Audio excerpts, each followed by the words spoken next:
Deux sujets vont nous intéresser ce soir, à savoir, d'abord, nous parlerons politique et religion. Vont-ils ensemble, politique et religion? Vont-ils de pair? Voilà la grande question. Entre la religion et la politique, est-ce qu'on peut faire les deux? Est-ce que ça fonctionne ensemble? Est-ce compatible? Article 44 déjà de notre Constitution, mesdames, messieurs, dans cette émission, déclaration des biens, où en sommes-nous? On donne, n'est-ce pas, l'ultimatum d'ici, peut-être le 2 décembre, chacun doit déclarer ses biens. Mesdames, messieurs, dans cette émission, nous allons analyser et décrypter cet autre sujet. Nos panélistes sont déjà bien installés. Nous allons prendre cette transition pour les accueillir. À tout de suite pour la suite.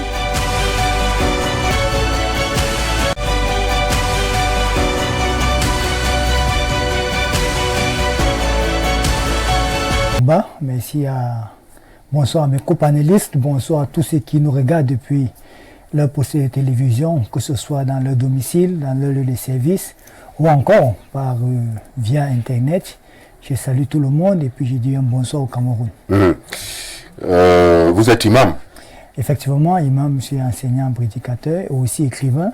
Donc on a ces multiples casquettes. On se dit que si on a été invité, c'est pour pouvoir édifier du mieux qu'on peut, pour pouvoir apporter notre pierre à la construction de l'édifice de notre pays, et surtout que le sujet, ou bien les sujets qui ont été retenus sont des sujets d'actualité qui sont importants, que l'on essaie de voir également ce que pense le religieux, n'est-ce pas, de tous ces sujets, d'où, n'est-ce pas, j'ai accepté l'invitation de ce soir. Je sais que vous étiez trop pris même, mais vous avez accepté cette invitation. Le vendredi, c'est le meilleur jour pour les musulmans qui a été créé, parce qu'en ce jour, il a été rapporté que c'est le jour où le Seigneur a créé Adam, et c'est en ce jour qu'il est invité à Bastos, où il faut présider, n'est-ce pas, un sermon, éduquer les populations, rappeler sur l'importance, n'est-ce pas, de l'adoration, de la foi, et également rappeler sur l'importance des responsabilités physiques et sociétales que nous avons les uns envers les autres. Bon, après cela, il faut se donner à comme on dit souvent, aux actions, n'est-ce pas, des bienfaisances, les aumônes, n'est-ce pas, les prières, les invocations, beaucoup prier pour qu'il y ait la paix dans notre pays, pour qu'il y ait la paix dans nos familles, pour qu'il y ait la paix et la prospérité dans nos activités. Voilà les activités, n'est-ce pas, marquantes, les plus importantes du musulman pendant le jour du vendredi. Ok, puisque nous sommes là, s'il fallait dire un bonsoir à toute la population et surtout musulmane, comment est-ce que vous allez le faire? Bon, on l'a dit, n'est-ce pas, assalamu alaikum wa rahmatullahi wa barakatuhu. Nous implorons à Allah tout simplement cette paix, cette salam-là, c'est la paix. On souhaite la paix, on souhaite la miséricorde et on souhaite les bénédictions, n'est-ce pas, dans la vie de tout le monde. Ok, merci à vous et bienvenue sur ce plateau. C'est moi qui vous remercie. Nous allons accueillir quelqu'un d'autre que j'accueille pour la première fois sur ce plateau, mais quand même pas pour la première fois dans la vie. Il a plusieurs casquettes, même s'il est expert en sciences sociales. Il n'a pas mis le col de pasteur et autres, mais c'est un homme de Dieu également. Jean de Dieu, bienvenue. Bonsoir, monsieur Omba. Voilà. Pourquoi ce bonsoir avec trop de sérieux? Parce que c'est la première fois que je passe à Grand Soir. Pourtant, je suis un habitué de ces studios.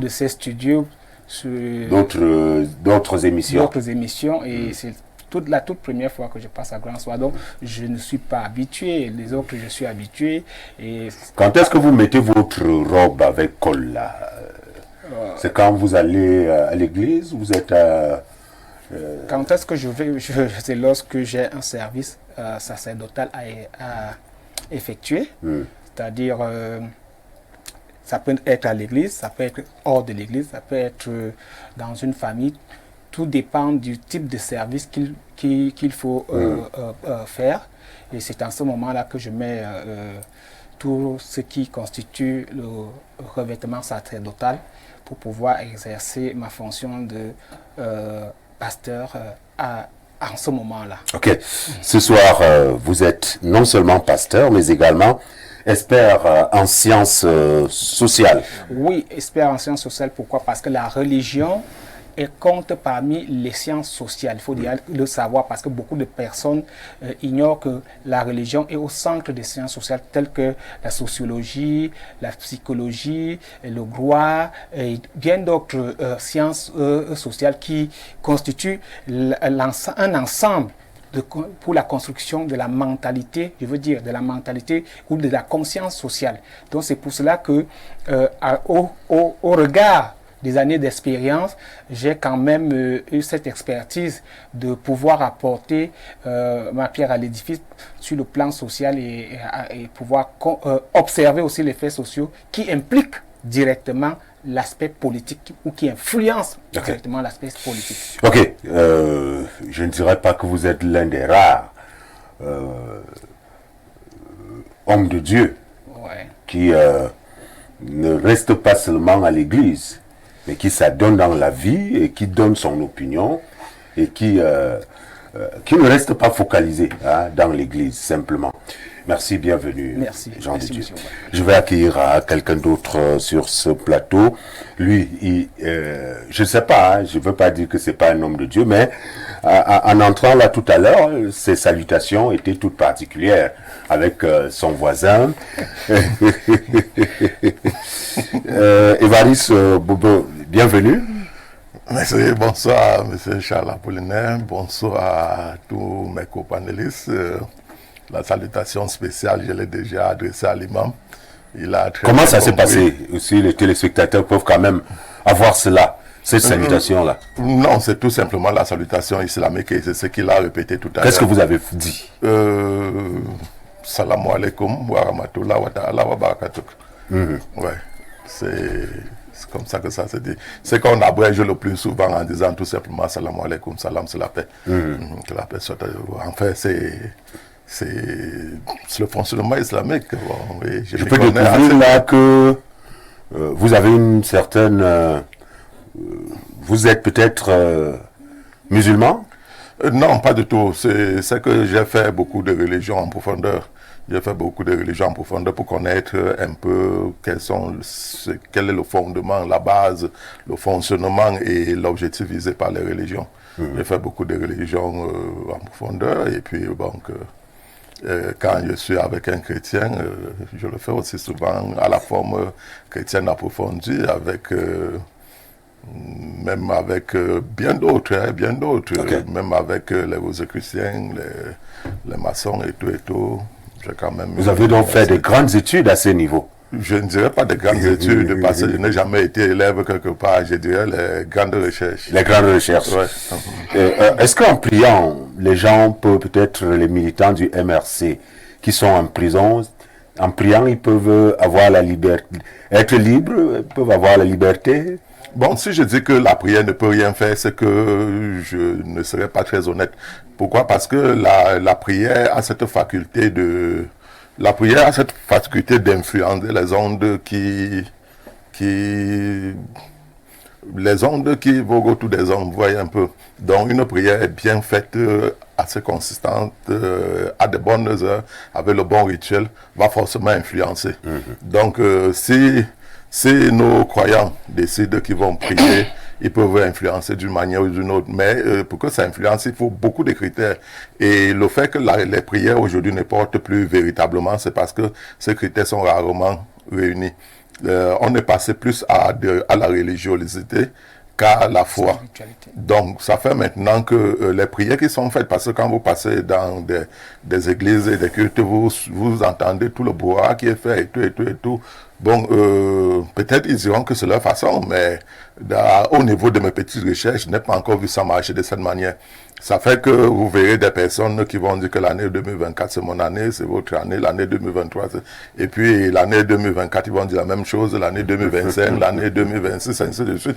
Et puis ils sont dans une sorte d'épreuve décisive qu'ils n'en s'en sortent pas. C'est tout simplement pour dire que ces prières n'ont pas été faites dans la bonne manière, avec les bons critères qui doivent entourer la prière. Donc, si le prix, si le fond, ça peut influencer, nos militants peuvent sortir. Mais je pense quand même que, en tant que des personnes de Dieu, puisque vous avez présenté comme des hommes de Dieu, je pense qu'en tant que des personnes de Dieu, ils doivent, pour véritablement manifester ce statut, ils doivent sortir des églises et se tenir en tant que personne, en tant qu'homme de Dieu, pour défendre d'abord l'élément fondamental qui caractérise toute religion, qui est la morale. Vous voyez un peu, parce que tout à l'heure, le copanéliste disait que la religion est la base de toutes les sciences sociales. Bon, je ne suis pas très d'accord avec lui. Je peux être d'accord avec lui que la morale... Non, j'ai dit ça fait partie des sciences sociales. Voilà, je peux dire que la morale, encore, si c'était ce mot, je pouvais être assez d'accord avec lui. Mais sûrement qu'on en parlera, à moins que vous voulez que je mette déjà un mot par rapport à la pratique politique. Pas encore, et pas à la encore. pratique religieuse. Pas encore, tout à l'heure. D'accord. Et j'en profite justement, je n'ai pas terminé mes salutations, j'en profite pour dire bonjour à tous vos téléspectateurs qui nous font l'honneur de nous suivre, et particulièrement à nos militants du MSC qui sont encore incarcérés dans les geôles du régime. Ok, voilà, merci d'être là. Je vous sens très futé et très prêt à débattre. Voici l'invité surprise de ce soir, Abakar Mefiré. Bienvenue. Qu'il me soit permis, Charles Apollinaire Ngba, une fois de plus, je vous prie d'accepter nos dévouées et cordiales salutations. Peut-être je devrais commencer par là. C'est un honneur de s'incliner devant l'imam que je découvre, on va dire accidentellement, sur votre plateau.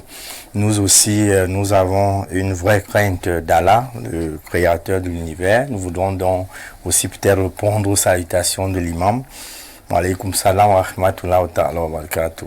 À un moment, tout être humain devrait avoir, au-delà de ce que nous appelons la science, savoir que Dieu est le créateur de l'univers et que rien ne peut être au-dessus d'Allah.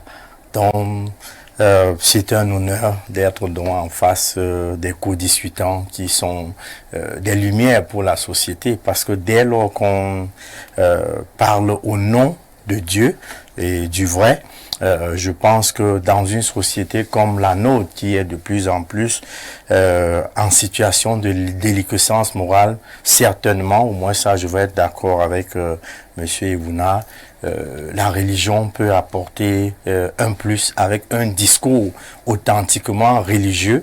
Et là, également, on peut réconcilier les deux positions en disant que d'une certaine manière, on peut reconnaître quelque chose aux religions dans le monde, c'est que toutes les religions ont un enracinement moral. D'un point de vue officiel, il n'y a pas une religion qui n'accorde pas une place de choix. Si nous prenons le cas des deux grandes religions monothéistes, l'islam et le christianisme, on va voir que les deux partagent en commun ce fond moral-là. Ce discours est profondément moral. Je voudrais faire un dernier clin d'œil à l'ensemble de vos téléspectateurs, ceux du Grand Soir, à qui nous renouvelons notre contrat d'amitié, parce que nous ne cesserons jamais de penser que si le Cameroun est une cathédrale, c'est bien tous ensemble que nous allons la bâtir. Merci à vous, Abakar Mefiré, d'avoir accepté cette invitation. Mesdames, Messieurs, voilà nos 4 panélistes de ce soir. Aliman Barga me charge de me présenter, n'est-ce pas, ses excuses.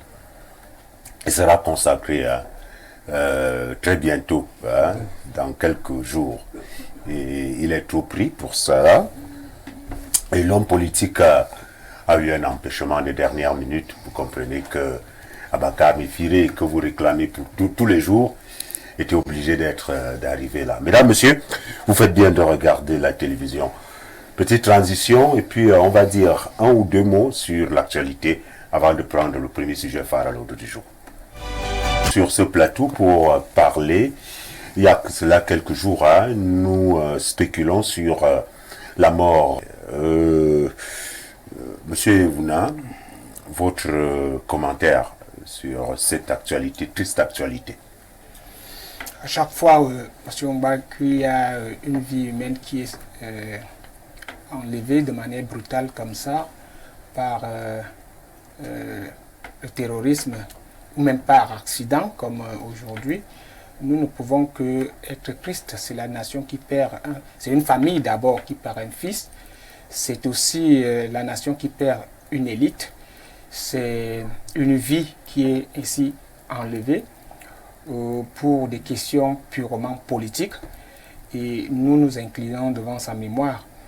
Et aussi félicitons par la suite la promptitude avec laquelle les autorités et le service de renseignement ont pu mettre la main sur un suspect, selon les informations que nous avons essayé de recouper, qui serait à l'origine le commanditaire de cet acte atroce. Et je voudrais tout simplement dire que nous prions de tous nos voeux et croyons que le Seigneur Dieu Tout-Puissant, par Jésus-Christ, permettra à ce que la paix revienne dans ces deux régions et que l'union et l'unité puissent être davantage consolidées sur l'échiquier national. Tout de suite et maintenant, hein, Imam, vous aussi, vous avez certainement eu cette information. Tout à fait. Oui. On a vu, j'ai eu à voir, n'est-ce pas, une vidéo qui a circulé. Je ne sais pas si elle était vraiment celle, n'est-ce pas, du sous-préfet en question, ligoté, en train de crier et tout ça. Bon, c'est une image très triste et bien même le vie à trépas. Mais vous savez, il y a une réalité. Tous ces éléments ne peuvent survenir que lorsque les hommes, dans leur entièreté, ou même pour ne pas dire, n'est-ce pas, la totalité des hommes, la quasi-entièreté des hommes, se détournent davantage, n'est-ce pas, des prescriptions divines. Et vous savez, lorsqu'il n'y a plus le divin en nous, la crainte du divin en nous, l'homme se laisse, n'est-ce pas, pousser par sa passion, et la passion ne peut pas nous conduire toujours vers ce qui est raisonnable. Parce que la passion, ce sont les excès. On a toujours un débordement chaque fois qu'on veut suivre notre passion. C'est pour ça que le discours religieux, comme disait le frère Baka tout à l'heure, est plus qu'important dans notre situation, dans notre contexte d'aujourd'hui. Mais on a tendance, n'est-ce pas, à classer toujours ce discours au second ou bien même au dernier plan. Il est important que les gens comprennent la nécessité de communiquer. Tant qu'on ne communique pas véritablement avec ceux-là qui sont, n'est-ce pas, soit les bourreaux, soit les agresseurs, soit même ceux qui sont en train de les forces de sécurité, on sera toujours dans cette rengaine de violence et la violence ne peut qu'amener la violence et on ne va que pleurer. Donc il est important, moi je dis, il est important, s'il y avait quelque chose à faire, que les uns et les autres, les pouvoirs publics comprennent qu'aujourd'hui, on a beaucoup plus besoin des religieux, on dirait qu'on a beaucoup plus besoin des religieux pour pouvoir assainir ou encore amoindrir, n'est-ce pas, ces effets, n'est-ce pas, atroces. Ok. Là, l'imam parle de communication. Évariste, je vais quand même le dire, nous avons posé la question ici, qu'est-ce qui se passe? Parce que les confrères d'une chaîne concurrentes, notamment de Canal 2, ce sont les amis, ont réalisé un reportage, sont allés vers la famille et surtout la femme du défunt, qui a exprimé, n'est-ce pas, qui a essayé d'exprimer son désarroi parce qu'en fait, elle est allée un peu partout, on lui a demandé d'attendre et peut-être, je crois que le dire, de prier, c'est ce qui est revenu, c'est-à-dire essayer d'attendre, de crier. Mais l'imam parle du dialogue, le dialogue c'est avec qui? Les ravisseurs ou alors? Parce qu'il se pourrait que ce sont des gens venus peut-être du Nigeria. Mais la grande question c'est que comment est-ce qu'on arrive à joindre, à atterrir, à prendre, n'est-ce pas, à kidnapper le sous-préfet qui devrait avoir une grande garde. La communication et le kidnapping, comment comprendre vraiment cela? Bon, la situation au niveau des régions du sud-ouest et du nord-ouest est particulière. Il faut tenir en considération cela et si on veut véritablement que ces choses n'arrivent pas, nous serons obligés à un moment de dire la vérité. Nous pouvons bien nous cacher derrière le voile du superflu ou du générique, mais on n'apportera pas une solution. Parce que plus on doit ressortir la vérité sur les faits qui conduisent à ces résultats malheureux que nous avons aujourd'hui, plus on pourra même interpeller nos frères et sœurs qui sont là-bas à plus d'attention, à plus de contrôle, et pour qu'on évite déjà ça, parce que vous savez, la nation souffre déjà de beaucoup de pertes sur le plan du conflit qui oppose malheureusement nos frères qui pensent autrement à nous-mêmes, qui pensent autrement. Voilà, je préfère le dire ainsi, parce que lorsqu'on veut parler en essayant de donner d'emblée raison à un camp, on crée une confusion qui conduit à plus de violence. C'est pour ça que je n'aime pas utiliser ce mot terrorisme pour parler de ceux qui sont là-bas. Je n'aime pas utiliser ce mot bandit, ainsi de suite, parce que ce sont des mots qui braquent. Ce sont des mots qui renforcent la violence. Alors, nous savons, et OMS, nous avons toujours dit qu'à une question politique, il faut qu'on cherche des solutions politiques. Il faut que, pour qu'on en arrive au dialogue que l'imam parle tout à l'heure, il faudrait déjà qu'on ouvre les canaux de dialogue. Et les canaux de dialogue ne peuvent pas s'ouvrir lorsqu'on appelle déjà l'autre terroriste. Alors, les canaux de dialogue ne peuvent pas s'ouvrir lorsqu'on appelle déjà l'autre des noms d'oiseaux. Donc, et nos autorités doivent savoir que ce n'est pas partout qu'on doit se faire de l'argent. Ça, il faut qu'on soit honnête pour le dire. Nos autorités doivent savoir que ce n'est pas partout qu'on doit se faire de l'argent. Ce n'est pas partout qu'on doit faire des trafics. Parce que, étant ressortissant du sud-ouest, de la ville de Kumba particulièrement, j'ai des informations qui sont sûrement pas encore officielles, mais qui démontrent clairement que c'était, je dois le dire, c'était du trafic autour de Pamol qui a conduit à cet incident. Mais est-ce que les autorités ont enquêté dans ce sens et voir si c'est vrai ou c'est pas vrai? Parce que là où j'ai reçu l'information, c'était quelqu'un qui m'a dit que l'information est déjà arrivée au niveau des administrateurs. Alors, lorsqu'il y a une société qui n'a guère été un fleuron de l'industrie nationale dans la production de l'huile de palme, qui maintenant est laissée en conflit entre certaines autorités qui veulent s'accaparer de manière individuelle et des individus qu'on importe même loin du Nigeria pour venir faire un pseudo-contrôle, ça crée des problèmes. Et vous avez posé la question tout à l'heure de savoir comment est-ce que des gens quittent loin du Nigeria, vous n'avez pas voulu prononcer le nom. Comment est-ce que des personnes quittent loin du Nigeria pour venir kidnapper tout un sous-préfet au niveau du Cameroun? Mais la première question, c'est comment est-ce qu'ils sont arrivés? Alors, là, ils sont arrivés, selon les informations que j'ai eues, comme des personnes censées protéger justement ces sous-préfets. Wow. Vous voyez un peu.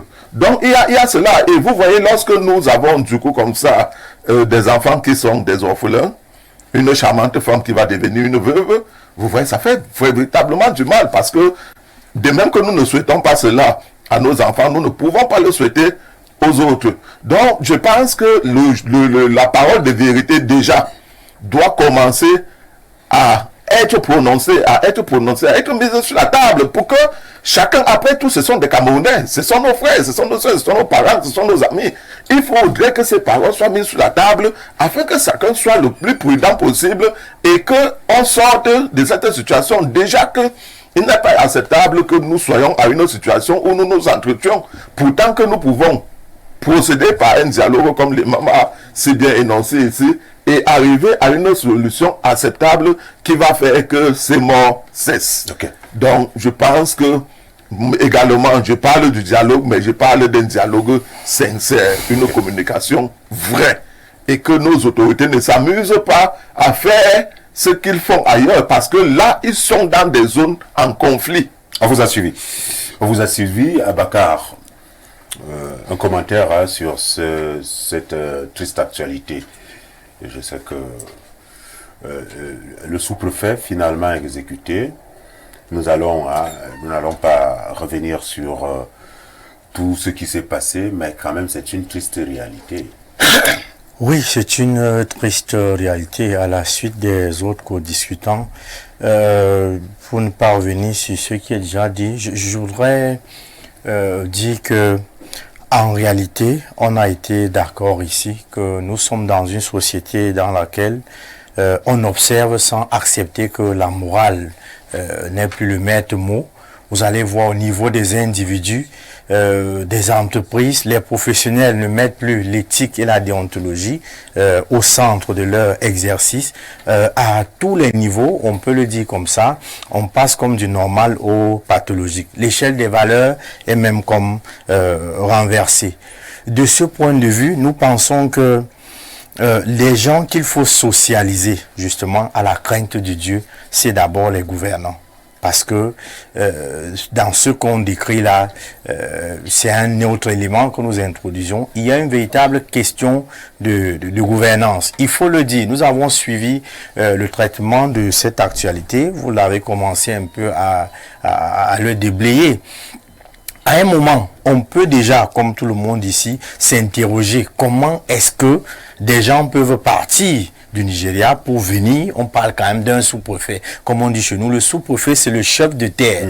Donc, c'est le représentant du chef de l'État dans une partie du territoire qu'on appelle l'arrondissement. Lorsque le sous-préfet lui-même n'est plus en sécurité, on peut quand même s'interroger. Maintenant, quel est le traitement qui a été réservé après le kidnapping d'un chef de terre? Sur ce même plateau, nous avions été un peu choqués, scandalisés à la limite, de suivre comment nos autorités ont suivi et traité ce dossier. On va le dire, c'est peut-être un peu léger, mais justement, c'était avec une certaine légèreté. Nous avons suivi le témoignage de la femme du monsieur, qui a clairement dit, je me suis rapproché du ministre de l'administration territoriale. On nous a dit que il fallait simplement prier en attendant. Vraiment, c'est peut-être parfois désolant de le dire. Nous avions trouvé quand même une certaine inhumanité dans une telle question. C'est vrai que nous avons dit à un moment, l'être humain n'est qu'un être humain. Il ne sera jamais un Dieu parce que Dieu est souverain dans son majesté. À un moment, il n'y a que Dieu qui a le dernier mot. Mais humainement parlant, les gouvernants doivent d'abord être animés de cette dose d'humanité qui fait que ils savent se mettre à la place des gens dont ils ont la lourde mission de conduire pour justement partager leur peine. Une dame qui se trouve séparée brutalement, violemment de son mari dans des conditions comme ça, a donc une démarche républicaine. Elle se rapproche des autorités, des gouvernants. Et puis, les gouvernants trouvent comme réponse, et puisque là nous avons suivi la dame elle-même s'exprimer, et elle ne voulait peut-être pas seulement le dire, exprimer le fait qu'elle était déçue par cette réponse. Dire à une personne, alors que des nouvelles, parce que la dame a fait cette sortie, parce qu'elle disait que de plus en plus, ces gens qui demandaient une rançon disaient que voici le délai, si vous ne respectez pas ce que nos exigences, ils demandaient une certaine somme, nous allons. Mais la réponse a été, oui, Dieu, c'est bon, mais l'être humain lui-même doit d'abord écouter la voix de Dieu en étant humain et justement en se comportant avec les autres comme il faut. Se mettre un peu à la place des autres. Et c'est ça aussi d'abord le rôle des gouvernants. Ok, merci à vous, Bakar, référé à tous les autres pour en ce qui concerne le commentaire sur cette actualité. Avant de poursuivre, quand même, l'intention de nos téléspectateurs. Une pochette contenant 2 cartes bancaires a été ramassée cet après-midi à l'entrée d'Info TV. Les cartes bancaires en question portent les noms suivants: Mademoiselle Tiwa Ngepi Jasmine et Monsieur Ibrahim Mouliom Ndashim. Tous les deux, tous ceux qui connaissent donc les intéressés sont priés de bien vouloir leur tenir informés pour récupérer leurs pièces au siège d'Info TV 6 au quartier et Foulane. Et voici les cartes en question. Donc, les cartes en question, là on a retrouvé cela à l'entrée de Info TV. Nous sommes situés juste à Foulane, entre les deux gendarmeries. Mademoiselle Tiwa Ngepi Jasmine et Monsieur Ibrahim Mouliom Ndashi, si vous les connaissez, bien vouloir leur tenir informés. Mesdames, Messieurs, vous faites bien de regarder la télévision tout de suite et maintenant. Transition, et on revient pour le premier sujet phare à l'ordre du jour. la société et qui peut mieux comprendre. Abakar Mefire, lorsque vous voyez la politique et la religion, est-ce que c'est compatible?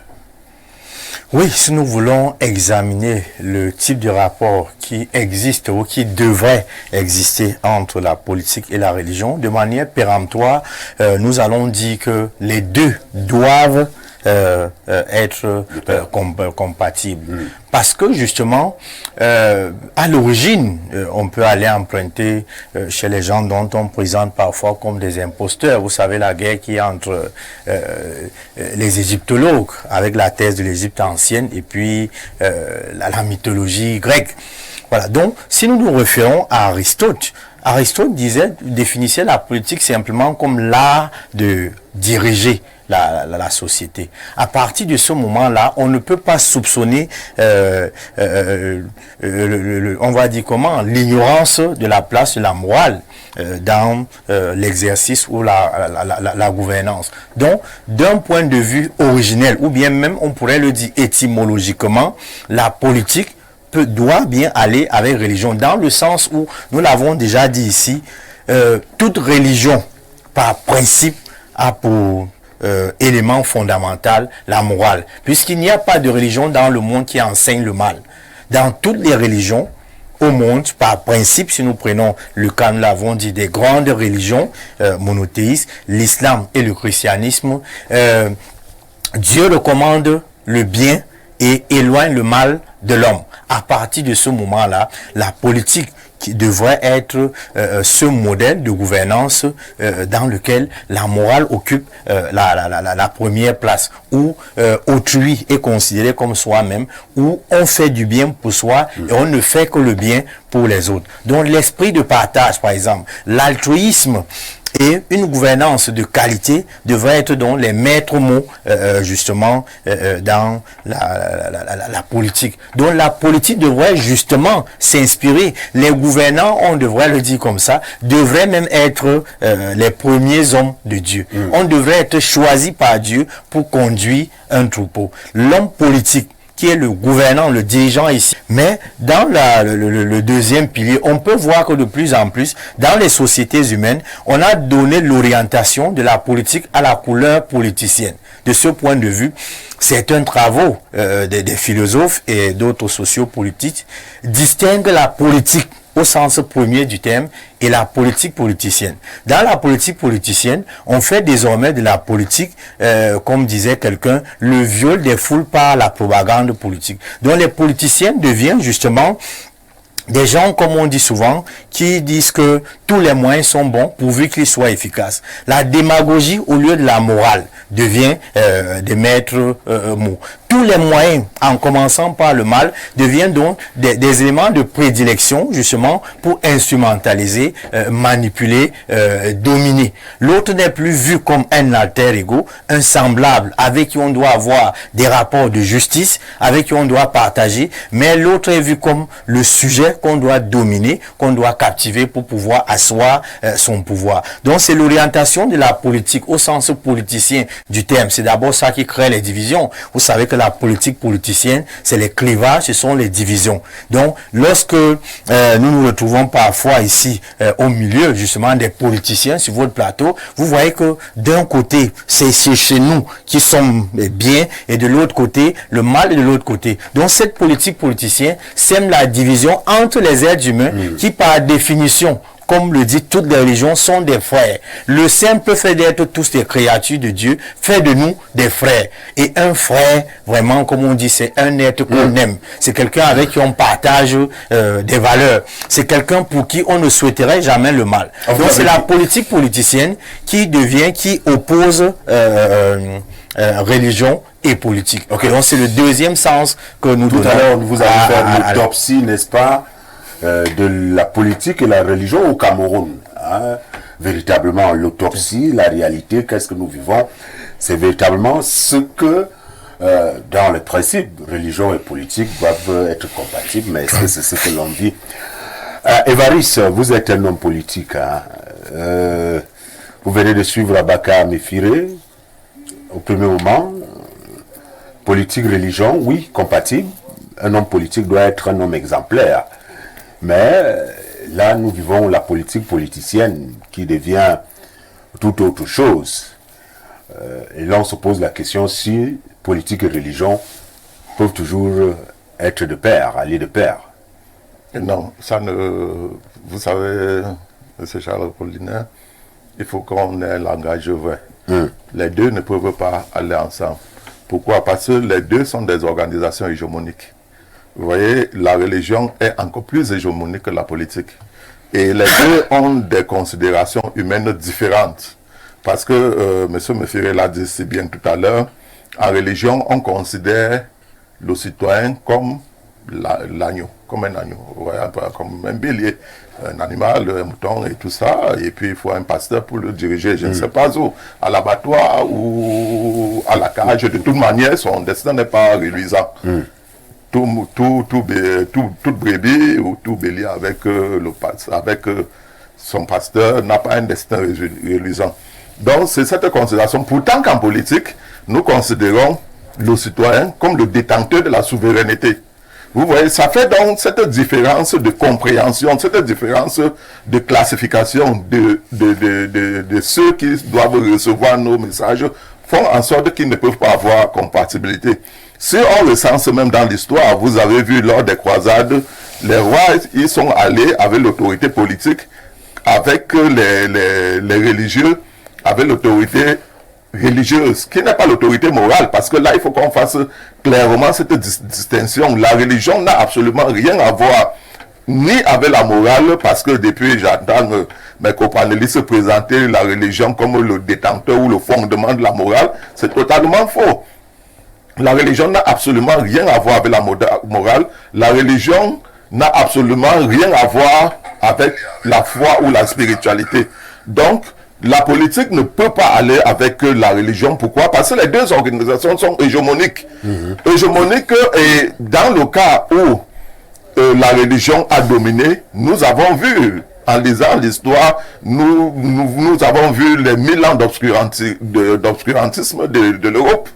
Qu'est-ce qui était dominant à l'époque? C'était la religion qui exerçait en même temps le pouvoir politique, en même temps le pouvoir religieux. Nous en sommes arrivés à 1000 ans d'obscurantisme. Ça veut dire qu'aujourd'hui, si nous voulons entrer dans le même paradigme, c'est pour avoir le même résultat.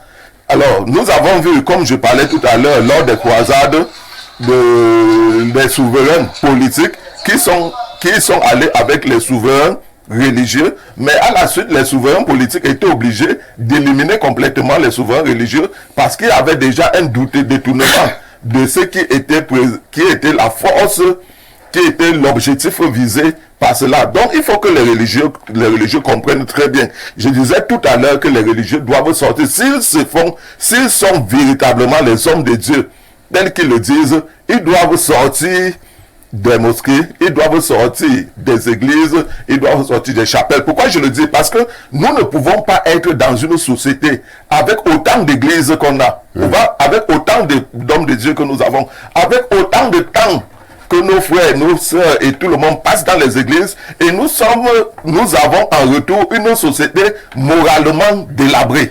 Il y a contradiction quelque part. Ça veut dire que quoi? Ça veut donc dire que est-ce que c'est le bon message qui est prêché par ces hommes de Dieu et ces religieux-là, et qu'on aboutit à ce résultat? Auquel cas, il est temps pour nous de comprendre que notre morale ou l'édification morale de notre société ne passera pas par les églises, puisque le résultat est patent.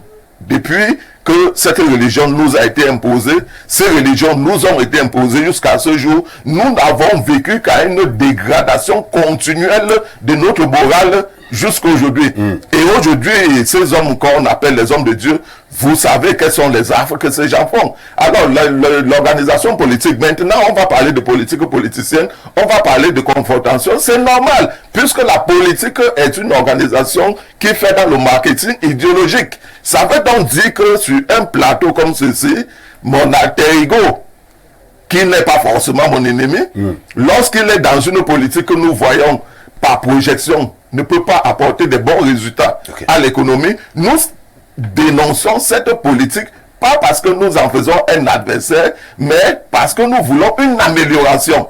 Or, les églises sont dans une construction plus stricte. Parce que on a beau le dire ici que nous sommes tous des descendants d'Adam et Ève, mais vous êtes d'accord avec moi qu'un imam ne peut pas aller prêcher dans une église catholique.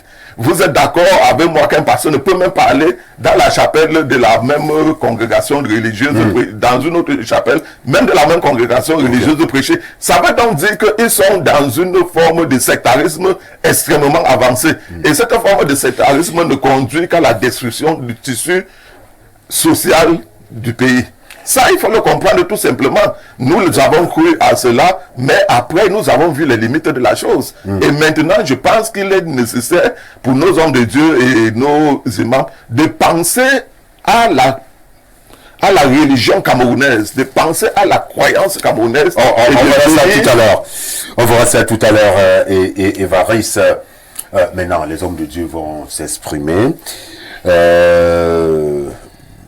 Révérend. Oui. Vous venez de suivre le sociologue qui dit à la base il y a véritablement cette compatibilité, mais au vu de la réalité et des faits, il y a un véritable déphasage entre la religion et la politique. Évariste ne va pas de même ordre. Pour lui, c'est bien différent. Le politique fait sa politique et puis la religion. Vous êtes un homme de Dieu, vous êtes également proche de la politique. Oui. Je suis dans la sphère politique. Dans la sphère politique. Oui. Quelle analyse en faites-vous de cette situation? Peut-on être un bon politicien et un bon religieux? Je voudrais d'abord dire que je suis d'avis en grande partie avec l'analyse du sociologue. Il fait vraiment montre de la maîtrise de son élément à ce qu'il a planté le décor. Mais je voudrais dégager quelque chose à la suite de ce qui a été dit ici. Le terrorisme n'est pas une stigmatisation. Le terrorisme, c'est quoi? C'est l'utilisation de la violence à des fins politiques. D'idéologie politique. Et ce qui se passe au nord-ouest et au sud-ouest, c'est du terrorisme. Il faut que ce soit clair. Parce que c'est l'utilisation de la violence à des fins politiques. Donc il ne faut pas jouer avec des mots. C'est pour cela qu'un homme politique doit pouvoir comprendre les terminologies qu'on utilise dans le discours politique. On ne peut pas... Ça veut donc dire que l'État du Cameroun est un État terroriste? Bon, ça vous engage, vous. Moi, je parle de ce que la terminologie. Permettez-moi, quand vous parliez, j'étais tranquille. Permettez-moi de développer ce que j'étais en train de dire. J'étais en train de carter quelque chose pour que... Vous savez, il y a quelque chose au Cameroun, c'est que les gens ont des mentalités rétrogrades et l'imaginaire enchaîné. Et nous, en tant qu'hommes de Dieu, de tout bord religieux, nous avons pour mission de désenclaver les mentalités et de briser les chaînes de l'imaginaire enchaîné. Quand un homme politique ne sait pas ce qu'on appelle le terrorisme, ça pose problème. Il ne devrait donc pas accuser les hommes de Dieu. C'est faire montre de son ignorance. Quand ceci est dit... J'espère que vous ne parlez pas de moi. Quand ceci est dit, je voudrais dire à la suite du sociologue que la religion ne répond pas seulement à la morale, mais elle répond aussi à un besoin social. Un besoin social pour garantir la paix de manière holistique, la paix de manière globale, la paix dans toutes les dimensions, dans tous les sens. La paix sociale, la paix culturelle, la paix spirituelle et autres. Alors, la politique et la religion sont intimement liées. Comme je le dis, je le démontre par l'histoire de l'humanité. Lorsque nous remontons à l'Égypte pharaonique, il est allé du côté philosophique, c'est normal, c'est dans son élément. Nous allons constater que les pharaons incarnaient non seulement la royauté, mais aussi la pré-crise. Ils étaient très proches et très liés avec l'ordre sacerdotal selon leur confession et leur religion. Vous pouvez me dire la religion qui existe en Égypte antique? Il n'existe pas de religion en Égypte antique, s'il vous plaît. Vous pouvez me laisser parler. Mais vous n'allez pas dire des faussetés. Il n'existait aucune religion en Égypte antique. Je remonte dans je reviens donc pour entrer maintenant dans la Bible. Il a dit quelque chose d'assez important. Lorsque nous allons regarder des grands rois dans la Bible, c'était le choix de Dieu. Moïse était un leader politique et un leader spirituel. Ce n'est pas l'imam qui va me contredire, parce qu'il a dirigé tout un peuple. Lorsqu'on est déjà à la tête des milliers de personnes et qu'on les administre, cela montre à suffisance qu'on a un rôle politique. Lorsque nous arrivons, nous voyons David, le grand roi, qui a aussi joué un rôle spirituel et politique. Nous quittons donc l'Ancien Testament, parce que je ne vais pas m'attarder là, nous rentrons dans le Nouveau Testament, dans ce que nous autres chrétiens, nous allons constater qu'à l'époque du Nouveau Testament, il y avait plusieurs dénominations religieuses qu'on appelait, par exemple, ça c'est l'histoire des religions dont je suis en train de faire référence, c'est-à-dire, il y avait plusieurs dénominations religieuses, il y avait les Sadducéens, les pharisiens, et c'était des dénominations religieuses à caractère politique, c'est-à-dire carrément qui se comportaient comme des partis politiques, mais des partis politiques religieux. Ça, on trouve ça encore dans l'islam, du côté du Moyen-Orient, en Orient et du Moyen-Orient, on trouve carrément. Nous allons donc constater que la politique, dont à l'époque que Jésus arrive, était intimement encore plus liée avec, parce qu'il y avait ce qu'on appelait le Sénagrin, où les partis politiques à caractère religieux s'asseyaient et définissaient en quelque sorte la politique d'Israël à l'époque là. Et alors là, il y avait aussi d'autres qu'on appelait les Esséniens, qui eux, ils se sont retirés dans les déserts parce qu'ils n'étaient pas pour la collaboration avec l'Empire romain, qui était un empire impérialiste. Lorsque ceci est dit, nous évoluons donc, on regarde donc maintenant même Jésus-Christ, son rôle socio-politique. Vous imaginez, on dit que Jésus-Christ a multiplié le pain par 2 fois et il a fait manger 5 000 et 7 000 personnes. Lorsque vous regardez, Monsieur Ongba, si vous allez là tout à l'heure, sous le régime que nous sommes là, vous rassemblez 7 000 personnes, vous leur donnez la nourriture, le régime, je crois qu'il va s'opposer à cela parce que vous jouez déjà un rôle politique. C'est pour cela que nous dit que la religion ne répond pas seulement à la morale, mais elle répond aussi à l'aspect social. Et c'est ce que l'imam a souligné ça à l'entame de son propos. C'est-à-dire que Jésus multiplie le pain. Et nous allons voir que la deuxième fois que Jésus a multiplié le pain, le récit dit clairement qu'il a été arrêté pour qu'on fasse de lui roi. On a voulu faire de lui roi d'Israël. Sur le plan politique, forcément, il a refusé parce que ce n'était pas sa mission. Quand j'évolue, permettez-moi, je vais chuter. Quand donc j'évolue sur le monde contemporain aujourd'hui, nous parlons de l'Iran. L'Iran est un État politico-religieux qui est gouverné par la religion. On appelle comment à côté de l'Iran, il y a l'État pétrolier, le Qatar et même l'Arabie Saoudite, qui sont des États purement prospères, parce qu'il ne faut pas que les gens viennent trouver le moyen de dire ici que c'est la religion qui rend le Cameroun pauvre. Il faut que nous citons ici, il faut désenclaver les mentalités des gens qui disent que c'est la religion qui pose problème au Cameroun et en Afrique pour que l'Afrique soit pauvre. Nous avons l'Iran qui est riche, puissance militaire, puissance mondiale. Nous avons l'Arabie Saoudite qui est très riche, puissance religieuse et politico-religieuse, qui est dirigée par un leadership politico-religieux et très riche. Nous avons même aujourd'hui Donald Trump qui prend le pouvoir aux États-Unis. Carrément, il a fait office d'un homme d'une confession religieuse évangélique de réveil, qui prend la Bible carrément et dit que je veux que la Bible retourne entre les mains des Américains. Il venait de nommer actuellement l'ambassadeur d'Israël, des États-Unis en Israël, c'est un pasteur baptiste. Donc il ne faut pas que les gens prennent la religion comme leur ennemi parce qu'ils ont échoué dans leur approche dans la conception et de la compréhension politique. On vous a suivi, on revient vers vous tout à l'heure. Vous avez été trop biblique, plusieurs passages dans la Bible et autres. Je suis remonté même sur le monde contemporain. Effectivement, oui, c'est ce qui s'est passé dans la Bible. Oui. Et peut-être en chutant, vous avez essayé de prendre l'exemple sur Donald Trump. Oui. Nous y reviendrons tout à l'heure, voir s'il y a véritablement compatibilité. Alors, l'imam est là, a suivi les uns et les autres. Je ne veux pas demander si vous êtes d'accord ou pas du tout d'accord, mais seulement la grande question, c'est que est-ce que le religieux, celui-là qui dirige une église ou qui est un bon croyant, peut également être un bon politicien lorsqu'on sait que la politique, c'est une autre science, peut-être, je ne veux pas dire de diversion et autres de manipulation. Bien. Monsieur Amba, ici, la question elle est pertinente et on ne doit pas se jeter parce qu'il faut argumenter un peu les réponses qu'on va donner pour pouvoir étayer, n'est-ce pas, la compréhension des uns et des autres. Le révérend tout à l'heure, il a essayé de rasseoir ou bien de recadrer un peu le débat. Parce que chaque chose, il faut qu'on comprenne, n'est-ce pas, d'abord la terminologie, n'est-ce pas, des termes. Lorsqu'on parle de politique, on parle de religion, il faut qu'on en a la quintessence, n'est-ce pas, de ces deux expressions.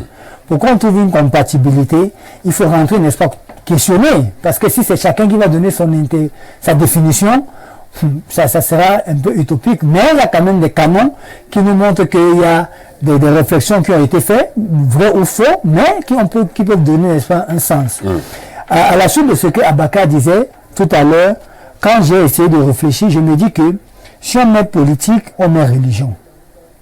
Ici, dans la politique, son corollaire, c'est la diplomatie. Le corollaire de la politique, c'est la diplomatie. Et quand on parle de diplomatie ici, on parle des connaissances de tradition qui règlent les intérêts mutuels des uns des autres, les rapports mutuels des uns des autres. Ou encore, c'est là de concilier, n'est-ce pas, les intérêts de chacun. Donc, on comprend très bien que lorsqu'on parle de politique, dans son sens global, c'est premièrement les intérêts matériels qu'il faut défendre, les intérêts économiques et voire militaires.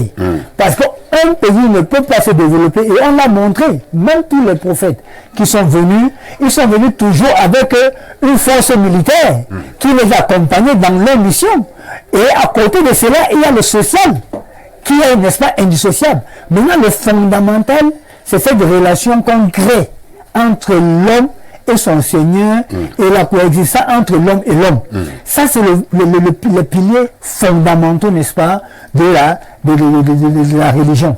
Maintenant, ici, la religion a un volet, et le révérend l'a dit, ça c'est normal, c'est un volet purement moral, éthique, n'est-ce pas, et, comme on dit, social. On ne peut pas être simplement en train de donner des conseils, des enseignements, sans avoir, n'est-ce pas, l'action sociale. Ces éléments doivent aller de pair. Maintenant, du côté de la politique, comme il a appelé Abaka, la politique politicienne, c'est-à-dire que celle qui est faite par nous. Moi, je me dis que nous sommes, sans vouloir déshabiller, bien rabaisser qui veut que ce soit, nous sommes peut-être inculques en matière de politique proposée par le monde occidental aux Africains. Bon, c'est-à-dire qu'on a pris un mode de fonctionnement qui a eu une expérimentation peut-être de 2000 ans, voire 3000 ans, avant de pouvoir s'accommoder et pouvoir, n'est-ce pas, marquer son temps, avec nous aujourd'hui qui sommes embryonnaires. Nous sortons d'un régime, à l'époque qui était encore dictatorial, pour ne pas le citer, un régime monolithique, pour un régime, n'est-ce pas, pluraliste, plusieurs partis politiques, et aujourd'hui on a donné la liberté d'expression, on a donné tout, et on est entré dans ce gouffre sans pouvoir mettre, n'est-ce pas, des gants ou bien avec les garde-fous. C'est tout fait qu'aujourd'hui, tout à l'heure, M. Valli disait, un religieux ne peut pas aller, un imam par exemple, ne peut pas aller dans l'église, n'est-ce pas, du révérend pour faire la prédication. Mais ça, je me dis peut-être qu'il ne connaît pas, n'est-ce pas, les relations entre les interreligions. Voilà. Parce qu'il y a une obligation, dans le noble Coran, le Seigneur nous dit, n'est-ce pas, appelle les gens du livre à une discussion commune. C'est-à-dire qu'il y a l'obligation de discuter avec les gens qui ont reçu une révélation. Vous devez vous entendre sur des points qui sont communs et puis, n'est-ce pas, essayer de payer les divergences qu'il y a, n'est-ce pas, sur les points, automatiquement, où il y a, n'est-ce pas, divergence. Mais la réalité, c'est quoi? C'est que il faut s'asseoir sur le même tableau. Est-ce que maintenant, pour en voir, peut-être il va répondre, est-ce qu'un membre du MRC peut aller au LDPC donner les directives? Je ne pense pas que c'est possible. Qu'un membre du MRC aujourd'hui peut-être le parti un autre parti dit peut-être SDF que bon, monsieur, et si votre parti là, vous me faites peur. Je ne pense pas que ça peut exister. Je ne pense pas que cela peut exister. Mais en termes de religion, on a des débats, des plateaux sur lesquels on met un thème, et puis on appelle les religions, on vient au débat pour étayer, n'est-ce pas, et apporter, édifier la population. Maintenant, c'est vrai également que il y a quelque chose, il peut y avoir un paradoxe entre la morale qu'on prône, que la religion prône, et maintenant les adeptes. Il faut comprendre que nos adeptes, ceux qui nous écoutent, est-ce qu'ils sont attachés à écouter le message qu'on leur livre? Est-ce que lorsqu'ils viennent dans les églises, dans les mosquées, est-ce qu'ils font corps avec le message? C'est-à-dire qu'il y a un éloignement du message divin contre le message, n'est-ce pas, que veut dire entre guillemets politico-social. Parce qu'aujourd'hui, chacun va lutter. Un bon religieux, je peux finir avec la question que vous avez posée.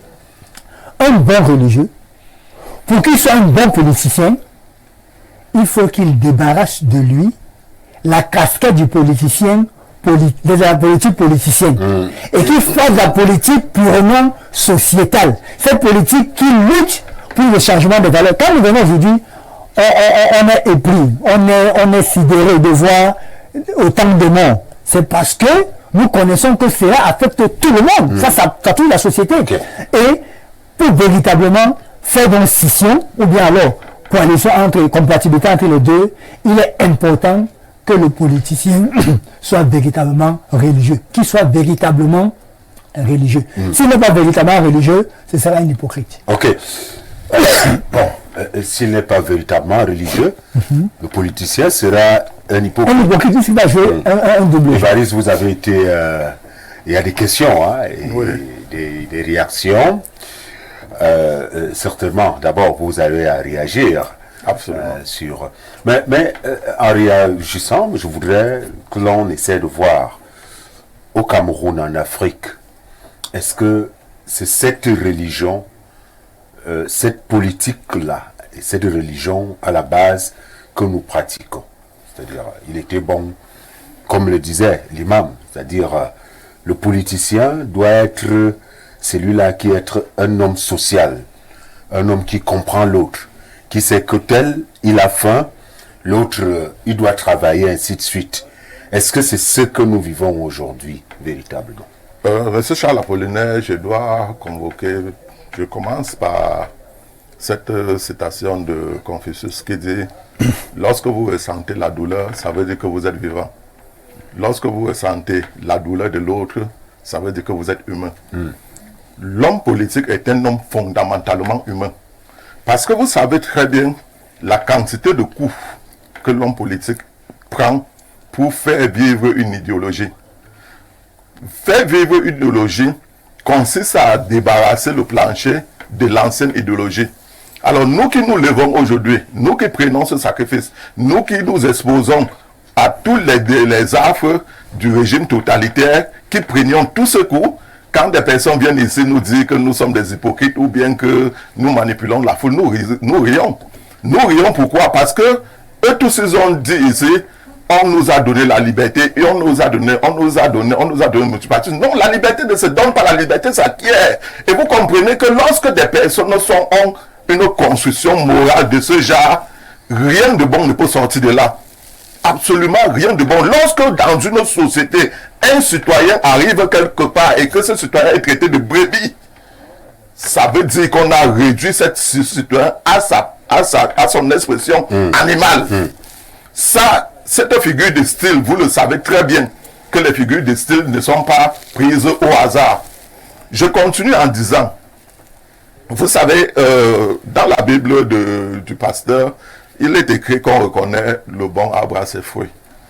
Et vous voyez que le pasteur a manifesté clairement qu'il n'est même pas cet homme de Dieu qu'il se présente, puisqu'il n'a même pas pu avoir l'humilité de s'abstenir des paroles injurieuses. Vous voyez, pour répondre à une contradiction idéologique. Là, ça fait vraiment problème. Je suis désolé de le dire, mais je dois également dire à l'imam que si nous en sommes à cette situation, il faut déjà convoquer l'origine. Parce que dans le Coran, j'oublie la sourate, mais il est bien dit. Si les anges marchaient sur cette terre comme vous, certes, je leur aurais envoyé un prophète. Car il n'existe sur terre aucune communauté vers qui je n'ai envoyé de prophète. Pourquoi?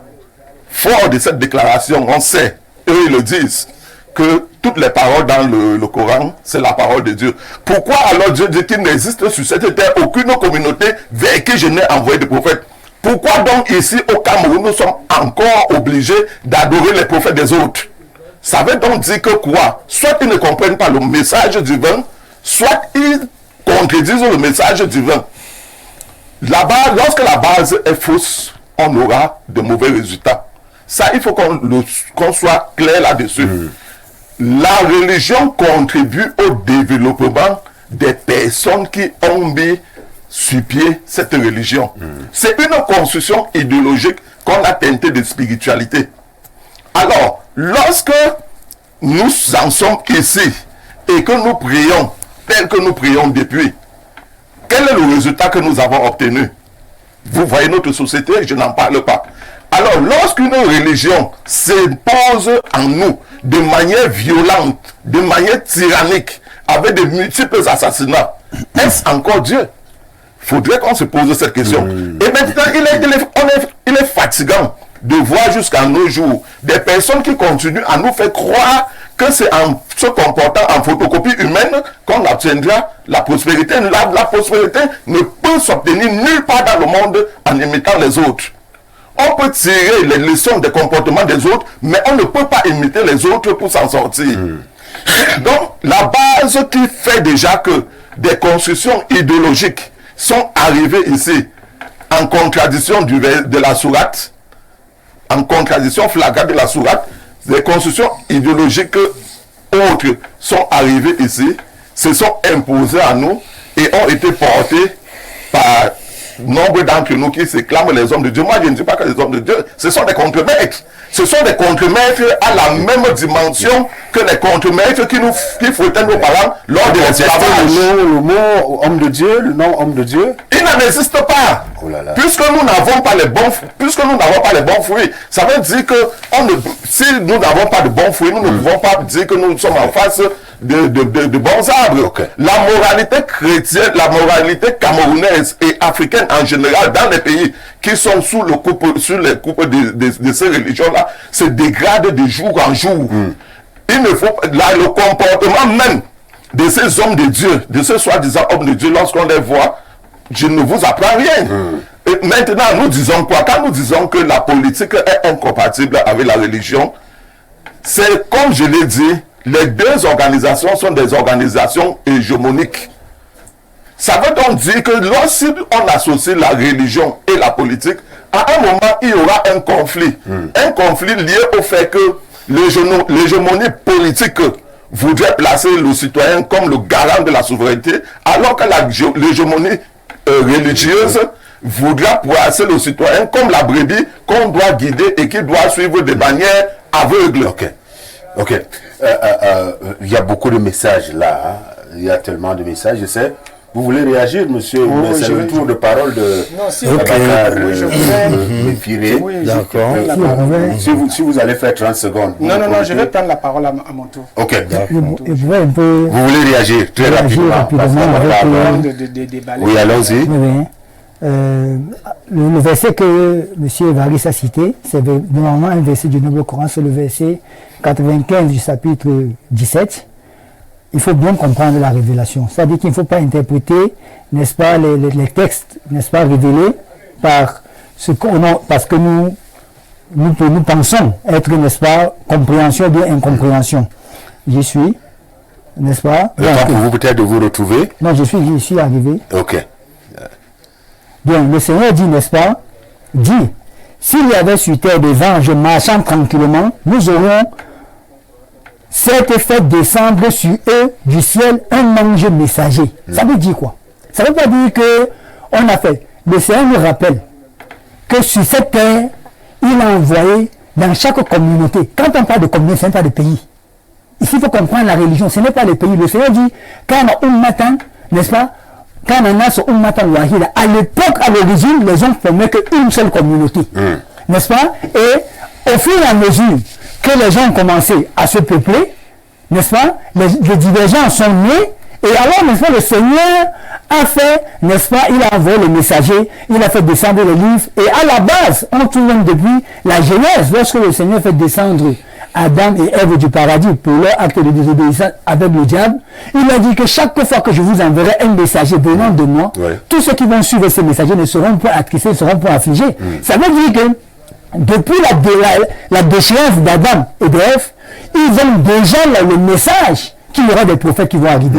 Et le Seigneur dit clairement au chapitre 16, n'est-ce pas, sous verset 36, que nous allons avoir dans chaque communauté un messager. Mais maintenant, est-ce que c'est dans chaque pays? Non, le Seigneur nous a dit que c'est dans chaque pays. Vous comprenez? Voilà. Donc, on a dit, vous faites le Dieu du Cameroun. Bon, je me dis peut-être que dans vos propos, vous avez parlé au Cameroun. Il fallait que. Maintenant, dans une communauté, on parle de communauté. Quand on parle de communauté, c'est un regroupement. Et les prophètes sont venus pour pouvoir édifier, n'est-ce pas, la communauté. Ok. Voilà. Vous avez demandé qu'on passe. Non. Alors, Abakar, ma question, elle est la suivante.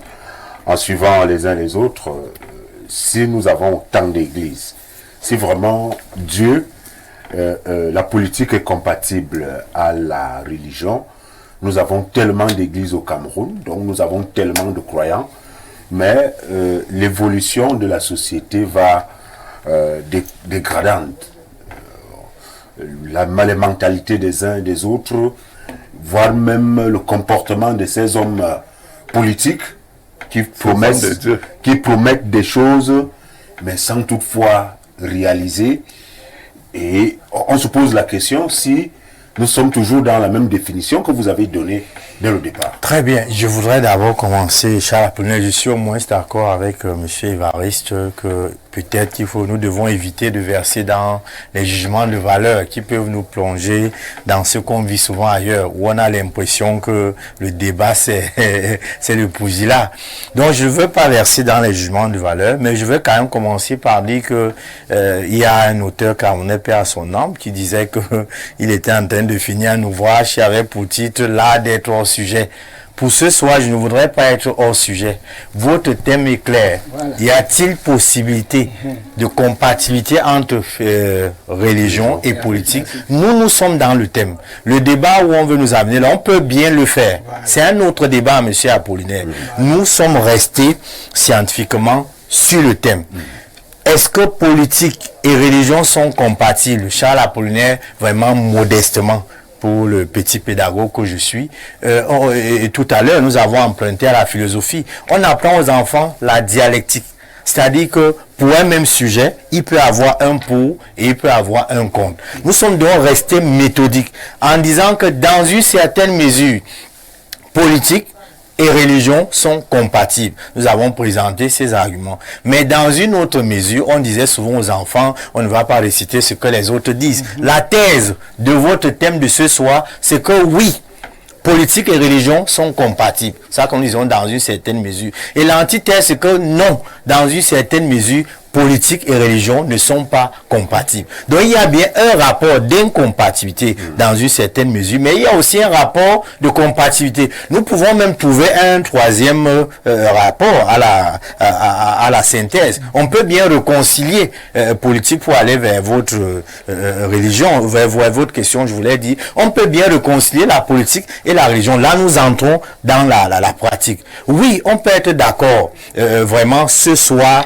vous n'avez pas invité un imam qui vient défendre sa chapelle où il faut à tout prix se battre. L'imam a dit qu'ils ont souvent ce genre de plateau où il est question de montrer que voici la meilleure religion, et etc. Mais ce soir, nous répondons à une question qui est claire. Parce que si on entre dans ce débat, on va être d'accord ici. Toute religion, par définition, est exclusiviste. L'imam que vous voyez assis là est convaincu que l'islam est le meilleur des chemins. Je ne sais pas si on doit l'en vouloir pour ça. Le pasteur qui est assis à côté de moi est aussi convaincu que oui, il n'y a peut-être pas de problème entre les religions, mais il va vous dire que la meilleure religion, le meilleur chemin, c'est le christianisme. Voilà. Donc de ce point de vue, aujourd'hui nous sommes vendredi. Quand l'imam était en train de faire la prédication, il enseignait justement aux musulmans que Dieu, Allah le Tout-Puissant Miséricordieux, a envoyé pour vous la meilleure des religions. Et celui qui veut, on va dire comment, gagner au jour du jugement dernier, doit suivre cette voie. Ça, c'est l'exclusivisme qu'on retrouve partout dans les religions. Mais dans la pratique, nous disons que Vraiment, personne ne peut le contredire. Il n'y a pas une seule religion qui enseigne le mal. En dehors de, comme disent les religieux, les sectes pernicieuses. Il n'y a que dans les sectes pernicieuses où on renverse l'imagerie sociale des actions humaines, où on va présenter le mal comme étant ce qui est bien. Mais dans toute religion, si quelqu'un peut nous contredire, il nous dit, est-ce que en islam ou dans le christianisme, il y a un seul passage où on dit que le mal est bien? Il n'y en a pas. Vraiment, nous pouvons. C'est pour ça que, restant dans votre sujet, nous allons dire que la question de l'exclusivisme fait qu'aujourd'hui, on peut questionner les réalités comme par rapport à votre question au Cameroun. Pourquoi, avec autant de religions, on constate quand même, nous l'avons dit, en commençant par la morale qui elle-même est sociale, on constate qu'au Cameroun quand même, si vous prenez les jeunes partout, ça ne va pas. Alors que les églises foisonnent et naissent chaque jour. Cela peut poser la question que M. Évariste met sur la table. La question des religions révélées. C'est-à-dire que les religions, comme on dit, venues d'ailleurs, est-ce qu'elles sont les solutions pour le développement du Cameroun? Là également, le jour que vous allez mettre ce sujet sur la table, on va le faire. On va le faire. Voilà, dit que, parce que si vous suivez bien M. Évariste, il est clair, l'islam et le christianisme sont des religions révélées. Ce sont des religions qui sont venues d'ailleurs. Pour dire que, en tant qu'Africains, est-ce qu'avant l'arrivée du christianisme et de l'islam, nous ne croyons pas en Dieu? C'est souvent la question qui est posée. Les gens vont vous dire que les Africains croyaient bel et bien en Dieu. Vous avez aussi, l'imam a souvent fait des débats avec les Kamites, comme les Kémites, justement, qui vous montrent justement, même le passé a convoqué sur ce plateau l'Égypte pharaonique. Mais le jour qu'on sera dans ce débat, on va bien le faire. Pour sortir, Charles Apollinaire Ongba, quand même, on peut questionner aujourd'hui, on va dire comment, la pluralité de ces religions qui se battent au Cameroun. Est-ce qu'elles sont pertinentes? Est-ce qu'elles sont crédibles? Est-ce qu'elles sont la solution au développement du Cameroun? Là, on peut s'interroger et douter un peu, parce que nous voyons que les gens transforment leur chambre chaque jour en église. Ça naît de plus en plus, mais on constate que le mal-être et la méchanceté, on a l'impression qu'il monte en puissance. Il y a même une inflation du mal. C'est à partir de ce moment qu'on peut estimer que peut-être que nous sommes suffisamment restés dans les discours théoriques, où chacun, le dimanche, dit sa part de vérité. Mais dans la pratique des faits, on constate que le mal qui ne peut pas apporter le développement gagne du terrain. Et là, on peut donc peut-être s'en conclure avec M. Évariste que ces religions n'ont pas encore apporté la solution au problème du Cameroun. Ok. Vous voyez, je sais, là par où je commence. Et ceux qui me connaissent, ils savent que des sujets, je sais comment les enchaîner. Nous comparons d'abord la politique et religion. Et prochainement, nous allons essayer de voir.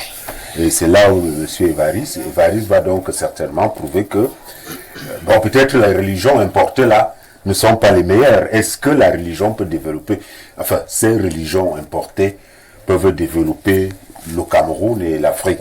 C'est pas la question, hein. C'est pas la question, mais juste pour dire que prochainement, nous allons peut-être débattre dessus. Je sais que vous allez réagir. Permettez-moi de faire participer aussi nos téléspectateurs. Beaucoup de messages. Bonsoir Prince et bonsoir à tout le plateau. Sur le plateau, dans un pays laïque, la religion ne va aucunement de pair avec la politique.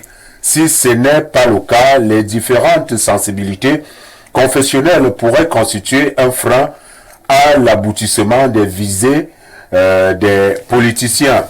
Les deux peuvent aller de pair dans un État où la religion dominante se pratique par plus de 75% de la population. Que certains de nos panélistes ne se leurrent pas dans leurs arguments. Je vois certains venir. Dans notre pays, les religions, je ne sais pas, catholicisme et protestantisme, et j'y ajoute l'islam, d'équivalent plus au moins. Et nos dirigeants, en dépit de tous leurs couacs, essayent tant bien que mal d'être de manière pratique bien plus cartésien que spirituel. Bertrand depuis Marois. Autre réaction reçue, bonsoir sur le plateau. Le monsieur en marron, pasteur, ne doit pas faire une comparaison entre la religion au Cameroun et en Irak, Qatar et Arabie Saoudite. Nous avons au Cameroun des religieux chrétiens pentecôtistes affamés qui passent le temps à appauvrir et diviser les familles différentes des religieux musulmans qui ont encore la crainte de Dieu. Pour que le Cameroun change, on doit fermer toutes ces églises pentecôtistes. JP Niam à Yaoundé. Merci, monsieur Niam. Autre réaction, je crois voir, bonsoir, ça je crois avoir lu ceci. Autre réaction, voilà. Bonsoir, le panel, dans une certaine mesure, oui, la religion et la politique vont de pair. Au Cameroun, par exemple, le système en place fait vivre le pandémonium à sa population et la religion ne s'y oppose pas.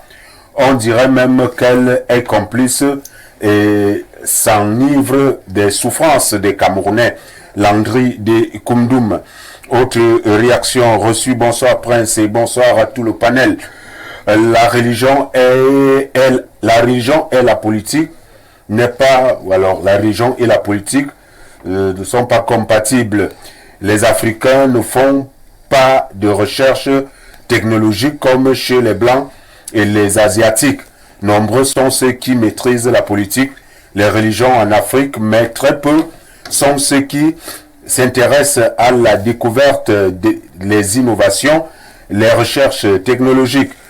Signez votre message happy, certainement. Autre réaction reçue. Bonsoir Prince et bonsoir à vos invités et surtout l'invité du MRC. Veut-il nous dire que le MRC est athée? Il débat sur la pertinence des religions dans un environnement politique ou parle-t-il de la pertinence des religions? Dites à ce monsieur du MRC est vraiment hors sujet. Il faut qu'il apprenne à débattre. Les anglophones disent the debate for or against. Something like this. Autre réaction. Bonsoir à vous. Très bon thème de débat. Ma question est celle-ci. Est-ce que tout pouvoir vient de Dieu? Gilles, depuis Berthois. Je crois que nous allons un tout petit peu nous arrêter là. Est-ce que tout pouvoir vient de Dieu, monsieur? C'est le dernier tour de table, mais allez-y d'abord, répondez d'abord à la préoccupation de Gilles. C'est écrit dans les Saintes Écritures que les autorités sont instituées par Dieu, donc le pouvoir vient de Dieu, et qu'ils sont même serviteurs de Dieu. C'est pour cela que quand on n'a pas connaissance d'un certain nombre de choses en ce qui concerne l'histoire des religions, on peut être hors sujet à stigmatiser. Parce que lorsqu'on parle de religion ici, M. Ongba, il ne faut pas seulement parler des religions révélées. Est-ce que je ne sais pas pourquoi les Africains ne veulent pas s'approprier leur religion. C'est-à-dire que dans les recherches, quand on fait des études de religion, est-ce que vous savez que le vaudou est une religion? Il y a des prêtres vaudous, mais c'est une religion africaine. Pourquoi est-ce que les gens passent le temps à dire, importer, à stigmatiser l'islam et le christianisme?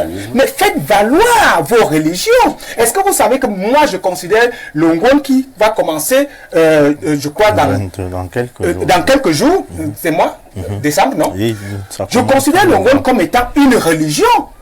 Je souhaiterais même que, j'ai demandé à un ami, de faire à ce que j'aime bien que je puisse être invité parce que je veux voir comment est-ce que ils pratiquent leur religion. Est-ce que vous savez que moi je considère, parce que quand on parle de religion, la religion aussi dans le sens spirituel, c'est la mise en place des rituels et des lois qui sont dirigés vers une ou plusieurs divinités, si on peut de manière basique. Est-ce que vous savez que je considère que le Ngondo est une forme de religion qui s'y a une communauté? Pourquoi est-ce que l'Africain est complexé par rapport à ce qu'il appelle les religions importées? Si les gens ont autant besoin de faire valoir leur religion, que leur religion puisse donc venir renverser la tendance et se lever au-dessus du christianisme et de l'islam pour promouvoir le développement. Pour revenir, cher Apollinaire Ongba, la thématique est très importante pour notre société. Et c'est pour cela que il faut que nous restons concentrés sur la thématique. Est-ce que politique et religion vont de pair? Oui, nous l'avons prouvé. Nous l'avons prouvé pourquoi? Parce que, par exemple, dans ma dénomination où je suis, lorsque en 2004, certains partis politiques en font aujourd'hui un programme politique alors que ce n'est pas un programme politique. Lorsqu'en 2004, les églises de réveil se lèvent et commencent à demander aux populations d'aller se faire inscrire sur les listes électorales, c'est-à-dire 2004, 2011, 2012. Mais tout l'aspect politique est scandalisé, surtout l'opposition. Et même ceux qui se vantent aujourd'hui d'avoir le programme politique comme étant l'inscription sur les listes électorales. Je peux vous dire, c'est le pasteur Tchale Somba qui commence à le faire ici à Yaoundé. Tout le monde est scandalisé. Parce que les gens ne sont pas dans une mentalité d'associer le religieux et le politique. Et c'est parce que cela a été nourri par le colon dans notre pays, où on nous a tenu même parfois un discours qui dit que l'école aux écoliers, la politique aux politiciens, l'étude aux étudiants, la mécanique aux mécaniciens. Non, c'est révolu. C'est révolu pourquoi? Celui qui dit que, comme ne compare pas, je voudrais vous dire, l'Indonésie n'est pas un pays du Moyen-Orient. L'Indonésie, c'est le pays le plus musulman au monde. C'est en Asie. C'est un pays développé, émergent. Avec quoi? Avec la religion. Laissez-moi continuer. Oui, la Corée du Sud est un pays d'où? D'Asie. Et c'est un pays totalement à 98% chrétien. Il est où? Puissance mondiale. Donc arrêtez de comprendre. Je vais vous dire quelque chose. Pourquoi ça ne marche pas? Pourquoi dans notre pays particulièrement et généralement, de manière générale en Afrique, ça ne passe pas? Pourquoi? Parce que la raison est que le politique ne consulte pas le religieux pour assimiler les valeurs spirituelles et les valeurs morales que le religieux promeut pour adopter les lois. Parce que si les lois sont en contradiction avec ce que nous prêchons dans les mosquées et les églises, la société sera la morale sera dépravée là où nous sommes là. Mais dans les pays où on consulte, nous avons un président comme Donald Trump qui dit que ces décisions vont être centrées sur ce qu'il croit être bon, c'est-à-dire la Bible. Vous allez constater que la morale et la société vont aller dans le sens du respect des lois et de l'éthique et de l'éthique. Le problème au Cameroun, c'est qu'on a pris le religieux, on l'a réduit que prêche dans la mosquée et laisse nous gérer la politique. Alors que les pays sérieux, le politique consulte le religieux dans le sens de que lorsqu'ils sont comme actuellement à l'Assemblée nationale, ils convoquent le religieux qui consulte et qui leur dit à ce niveau, ces lois ne peuvent pas. Et ils vont nous dire que c'est parce que nous sommes dans un pays laïque. Soyons donc laïcs et ne pleurez pas sur nous. Merci à vous, révérend. Très rapidement, Imam. Nous sommes là, c'est la dernière ligne droite. Je vois comme... Alors, là, vous venez de suivre le révérend. Il paraît que les hommes de Dieu sont mis en retrait pour implémenter peut-être la politique du pays. Je ne sais pas si vous êtes approché souvent par les hommes politiques pour vous donner leur programme et essayer de voir ensemble ce qu'il y a lieu de faire. Très rarement, de manière honnête, très rarement. Pourquoi? Parce qu'aujourd'hui, dans notre société, l'aspect politique a pris le devant. C'est lui qui commande, c'est lui qui gouverne, c'est lui qui nomme, c'est lui qui décide.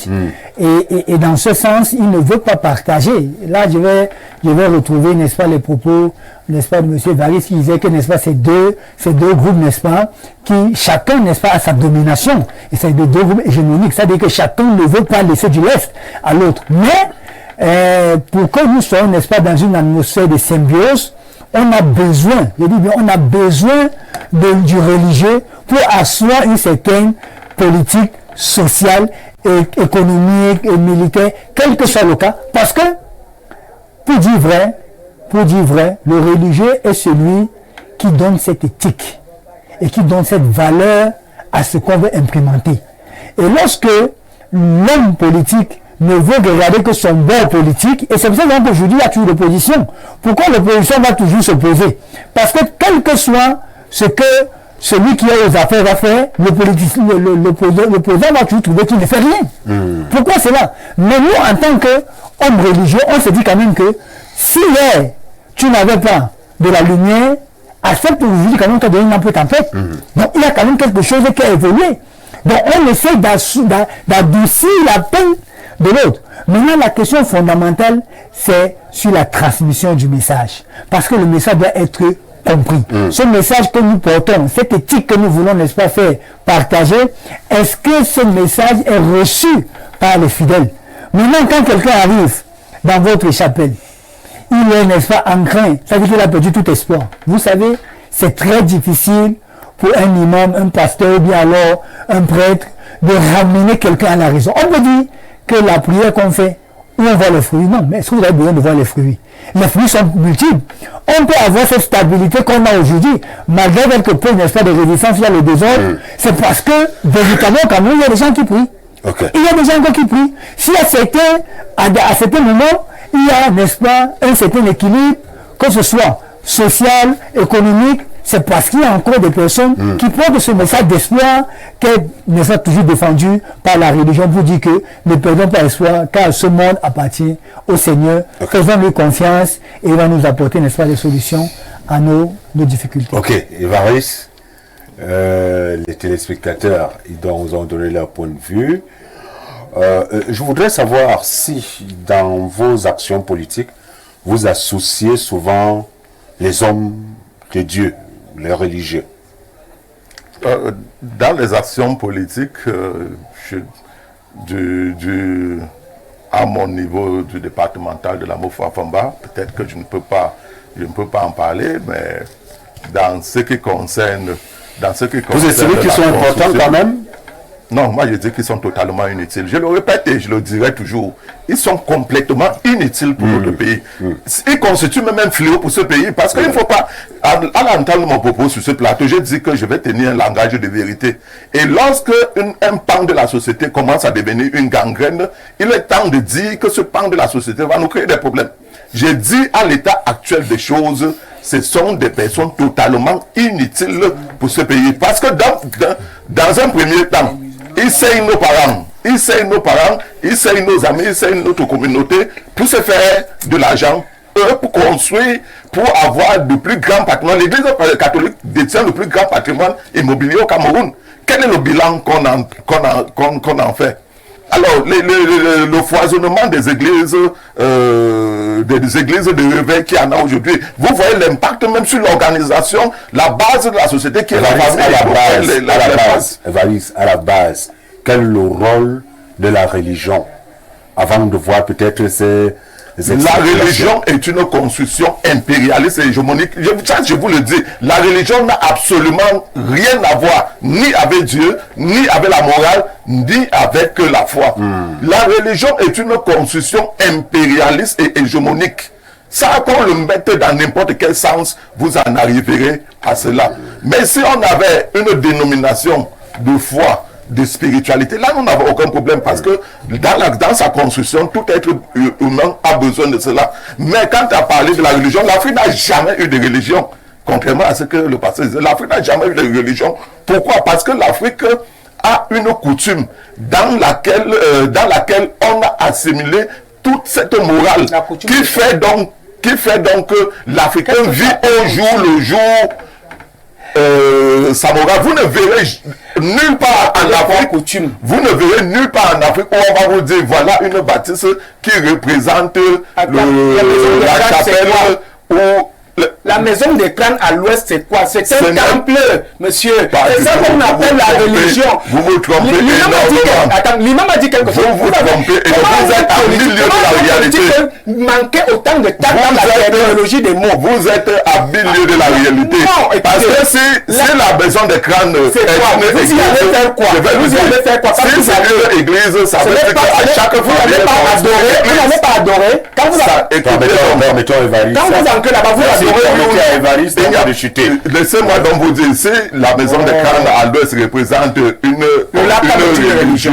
religion, ça veut dire qu'il y a autant de religions à l'ouest qu'il y a des familles, parce que chaque famille recueille le cadeau de son parent qui gagne quelque part. Donc ça veut donc dire que à Évariste, n'est-ce pas, de chuter. Alors, ça veut donc dire maintenant que en Afrique, comme je le dis, il y avait des croyances, ça c'est indiscutable, mais qui était fondu dans la coutume et dans la société, qui fait que dans son comportement de tous les jours, l'Africain honorer son Dieu par sa pratique et par la constitution coutumière et non une religion. Je mets au défi le pasteur de me montrer une seule église qui a une seule église. Je vous rappelle que ce sont des temples d'adoration de l'Afrique. C'est des temples d'adoration, monsieur. C'est pour dire maintenant que la considération, la définition que vous donnez de l'église ou de la religion, ça vous engage, mais je ne crois pas.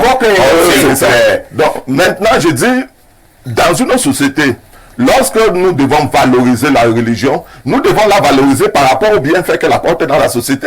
Nous ne devons pas la valoriser parce que certaines personnes sont allées s'y réfugier. Non. Nous devons valoriser selon les bienfaits que ça apporte dans la société. Et jusqu'à présent, le plus petit de l'Africain ou du Camerounais lambda vous fera comprendre que l'Afrique, ces religions n'ont absolument rien apporté. Rien, même pas sur le plan de la construction morale de ces adeptes. Merci. Parce que vous avez maintenant des personnes qui transgressent les autres, qui transforment les autres. Comme vous êtes croyant de cette église, toute autre personne qui n'est pas croyante de cette église, sachez que c'est un sorcier, sachez qu'il n'est pas votre frère. Votre vrai frère est celui qui appartient dans la même conflit. Merci à vous, religieuse que vous. Merci à vous. Nous allons avancer. Vous avez vu que ce sujet tous les sujets à aborder ce soir étaient intéressants. Nous allons prendre d'abord quelques réactions, beaucoup. Bonsoir Prince et bonsoir le plateau. Je suis monsieur Safana Kwamban. La politique et la religion ne vont pas de pair. La politique, c'est l'art du mensonge et la religion, c'est la vérité de Dieu. Le mensonge vient du diable et la vérité de Dieu. Jésus a dit Dieu, ce qui est à César, qui est à César. Autre réaction, vérité dite, mais surtout bien dite par monsieur du MRC. Un Dieu, et nous dit Luc 11, 35, qui ne peut rien faire de lui-même. Jean 5, 30, ne peut être pris au sérieux. Bonsoir. Autre réaction, bonsoir Prince et bonsoir au panel. La politique et la religion ne vont pas de pair aujourd'hui. Comme tous les vendredis, les gens nous barrent les routes parce qu'ils vont prier. Après avoir effectué ces prières, qu'est-ce que ça change? Je fustige ça. Achille Aimé depuis Yassa, du côté de Douala. Bonsoir le plateau. La religion est l'opinion du peuple, c'est Max qui le dit. Tout pouvoir vient de Dieu. Autre réaction là? Non, nous n'allons pas prendre l'autre là. S'il y a possibilité, très rapidement, parce que nous allons faire plaisir à nos amis qui prennent la peine de nous écrire. Bonsoir, mon cher prince. La politique et la religion ne vont pas de pair, car le messianisme politique a échoué. Les religieux sont sectaires et ça doit changer. TJC, Dieu donné, politique et spirituelle marchent ensemble. Autre réaction, bonsoir prince et bonsoir le plateau. J'ai appris un jour qu'un chrétien ne doit pas être un politicien. C'est un abus de langage parce que la politique et la religion vont de pair. Titus depuis Boya. Autre réaction, bonsoir Prince et bonsoir à tous les panélistes. Je suis Youssouf. Non, je ne prends pas les coups de fil, s'il vous plaît. Je suis Youssouf. Ce monsieur du MRC raconte n'importe quoi et il reste hors sujet. L'islam s'accommode parfaitement au petit soutien des institutions politiques et démocratiques. Il est même fondamental d'établir un parallèle dans l'islam et certains concepts de la démocratie comme la consultation, l'intérêt public et l'opinion fondée sur les écritures sacrées. Ces mécanismes peuvent être utilisés pour soutenir les formes des gouvernements comprenant des systèmes d'équilibre des pouvoirs entre les branches exécutives, législatives et judiciaires. Il faut par contre relever que les dirigeants d'États autoritaires, comme au Cameroun, ont plutôt tendance à ignorer, décourager,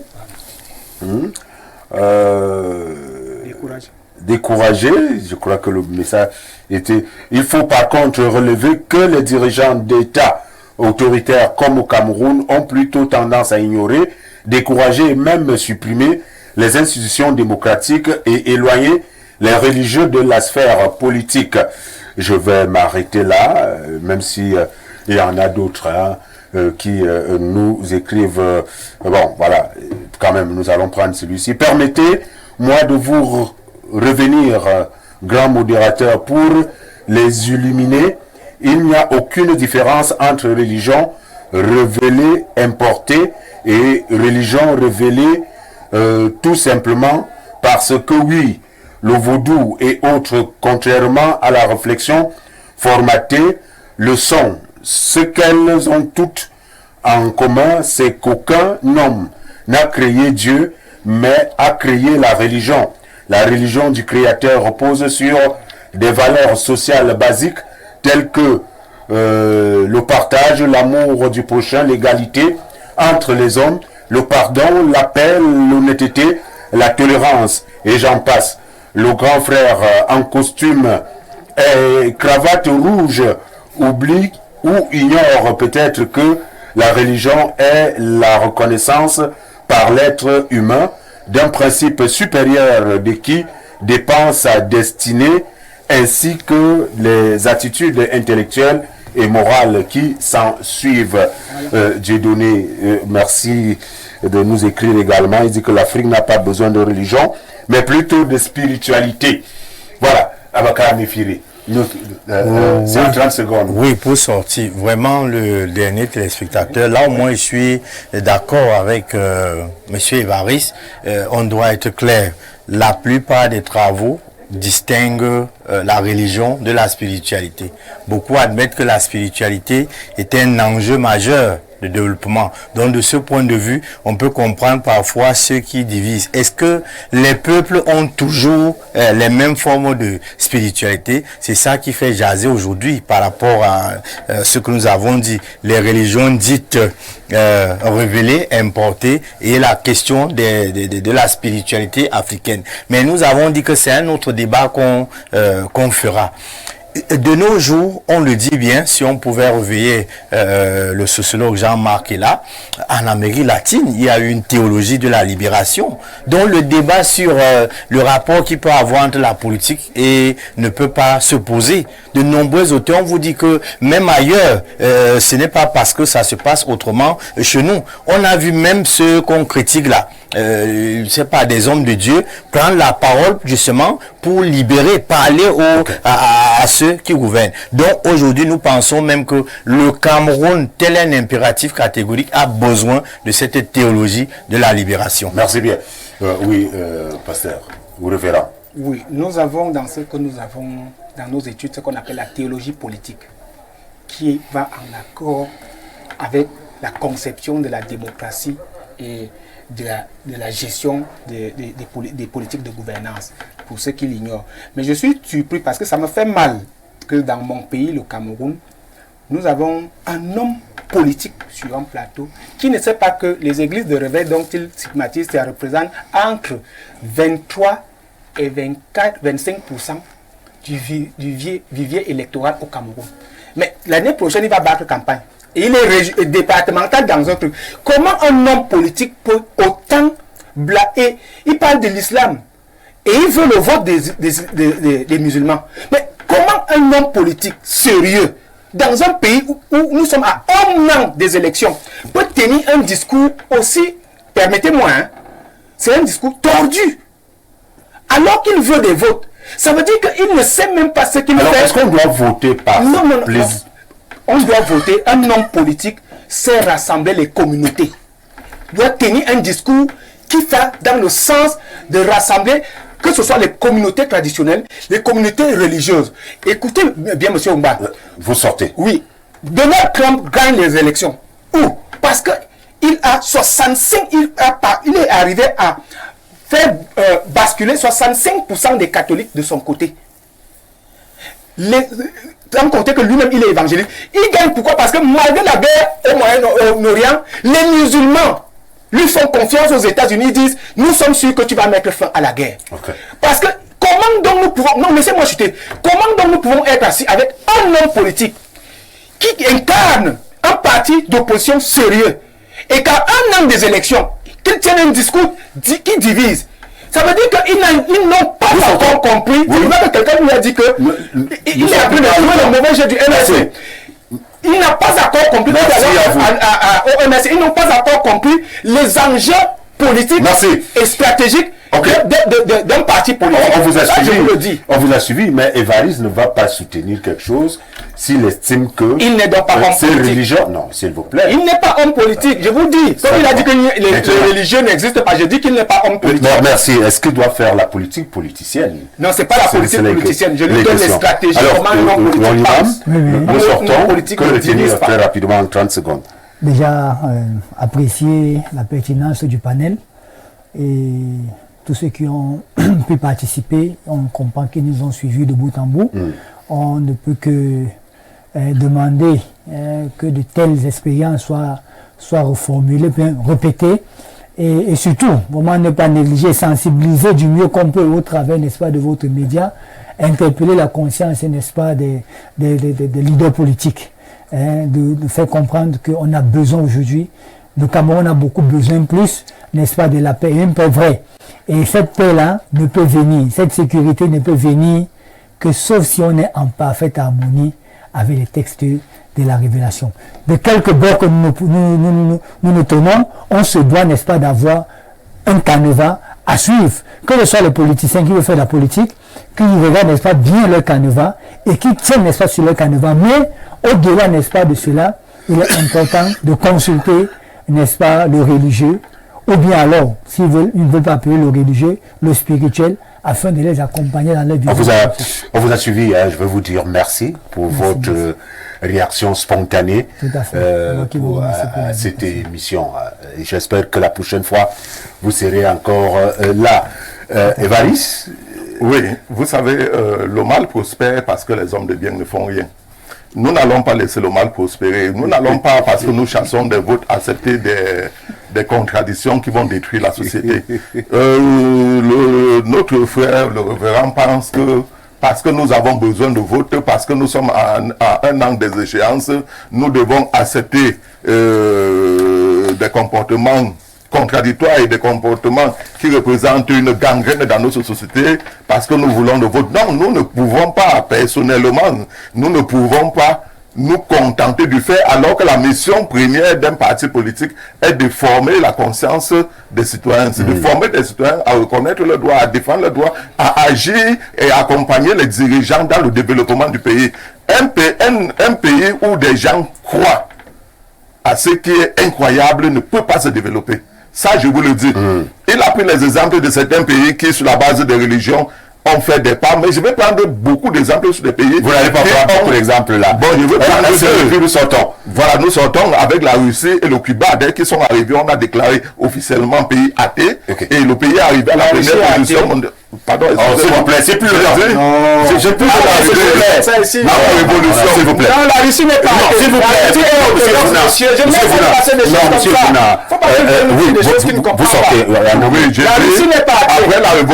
Après la révolution bolchevique, la Russie a été déclarée. Je vous dis que la Russie actuelle est orthodoxe. Elle a toujours été orthodoxe. C'est les Occidentaux. La Russie a toujours été orthodoxe, monsieur. Monsieur Vouna, permettons. La religion s'il vous plaît. En Ukraine et en Russie, c'est l'Église orthodoxe. Je vous informe. Vous me... Alors, très rapidement. Oui, je dis bien, et je répète, puisque l'histoire ne bégaye pas, la Russie, après la révolution bolchevique, a été déclarée comme un pays athée, a atteint avec l'Union soviétique, la première puissance mondiale, et la religion a été réinstaurée en Russie tout récemment. Ok. Bon, maintenant, je prends un pays comme la Chine où la religion est carrément interdite. Ok. Je prends un pays comme et ainsi de suite. Donc, ce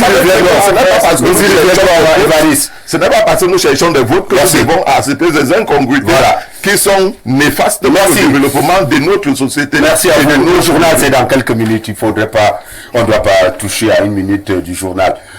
Très rapidement, hein, pour rappeler qu'une pochette contenant 2 cartes bancaires a été ramassée cet après-midi à l'entrée d'Info TV. Les cartes bancaires en question portent les noms suivants: Mademoiselle Tiwangepi Jasmine et Monsieur Ibrahim Mouliom Ndachim. Les deux, hein, si vous reconnaissez ces personnes-là, bien vouloir leur tenir informés, venir récupérer leurs cartes ici à la télévision Info TV. Nous sommes situés à Efoulan, entre les deux gendarmeries. Mesdames, Messieurs, merci d'avoir accepté l'invitation. Chers téléspectateurs, on se donne rendez-vous lundi, si et seulement si il plaît à Dieu. J'espère que vous avez constaté que ce soit même la voix et autres. Bon, on se bat à être debout. C'est le mauvais climat, mais sortez couverts. Bon week-end.